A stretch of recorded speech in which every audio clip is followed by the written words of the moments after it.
प्रिय भक्तों, जय श्री राम। आज हम गीता प्रेस कल्याण से आपको भक्तों की सच्ची कथा में सुनाने जा रहे हैं अमोघ औषधि नारायण कवच। 3 साल पहले की बात है। मेरे घुटने में अचानक भयानक दर्द होने लगा। मैंने साधारण रोग समझकर ग्रामीण जड़ी बूटियों से प्राथमिक उपचार किया, परंतु दर्द कुछ भी कम नहीं हुआ, बरम और उत्तरोत्तर बढ़ने लगा। यहाँ तक कि मैं चलने फिरने में लाठी का सहारा लेकर भी कठिनाई होने लगी। पहले थोड़ा बहुत जैसे लाठी पकड़ के चलने लगा था, लेकिन इसके बाद उससे भी कठिनाई होने लगी। इसके बाद मैं कई शहरी डॉक्टरों की शरण में गया। बहुत से डॉक्टरों ने रोग की परीक्षा की। किसी ने कालांतर में कैंसर की संभावना बताई, तो किसी ने हड्डी में टीबी, किसी ने 1-1.5 साल तक लगातार इंजेक्शन लगवाने की सलाह दी, क्योंकि मैं चल नहीं सकता था। और किसी डॉक्टर ने तो पाँव कटवाने तक की राय दे दी। 50-60 इंजेक्शन भी लगातार लगाए गए, परंतु दर्द तो कम नहीं हुआ। मेरी स्थिति बहुत ही दर्दनाक थी और मैं ही इस चीज़ को समझ सकता हूँ, क्योंकि मैं इसको भोग रहा था। नए नए रोगों ने तांडव करना शुरू कर दिया।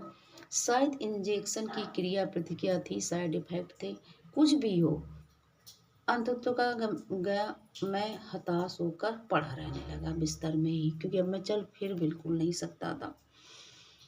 एक दिन मेरे गुरु, जिनसे मैंने व्याकरण आदि पढ़े थे, आए और उन्होंने कहा, तुम अब इन सब डॉक्टरी प्रपंचों को छोड़कर श्रीमद् भागवत के षष्ठ स्कंधस्थ नारायण कवच का पाठ करो। भगवान की कृपा से तुम्हें लाभ होगा। इस उपदेश के अनुसार मैंने नारायण कवच का पाठ करना शुरू किया। यथाशक्ति स्नान संध्या के बाद कवच की एक आवृत्ति मैं प्रतिदिन करने लगा। क्रमशः अपने आप रोग भी क्षीण होने लगा। तब से प्राय 6 महीने बीत गए हैं। आज भी मेरा पाठ का नियम चल रहा है और मैं पूर्ण स्वस्थ हूँ।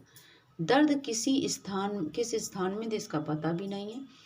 इसी से मैं कल्याण के द्वारा सभी भाइयों से हाथ जोड़कर प्रार्थना करता हूँ कि वे भी आवश्यक होने पर इस सर्वभय व्याधि नाशक नारायण कवच का पाठ करें और परम दयालु परमात्मा नारायण के शरण होकर सारी आदि व्याधि से मुक्त हों। भक्तों, ये केवल भगवान भक्तों की सच्ची कहानी, अनुभव की कहानी इसलिए हम और भी सुनाते हैं कि जैसे कि जो भाई बहन बीमार हों या जिनके साथ जैसा भी कष्ट हो, तो वो इस कथा को सुने, इन कथाओं को, और अपने दुख दूर करें। यही हमारा उद्देश्य है कि सभी लोग सुखी हों।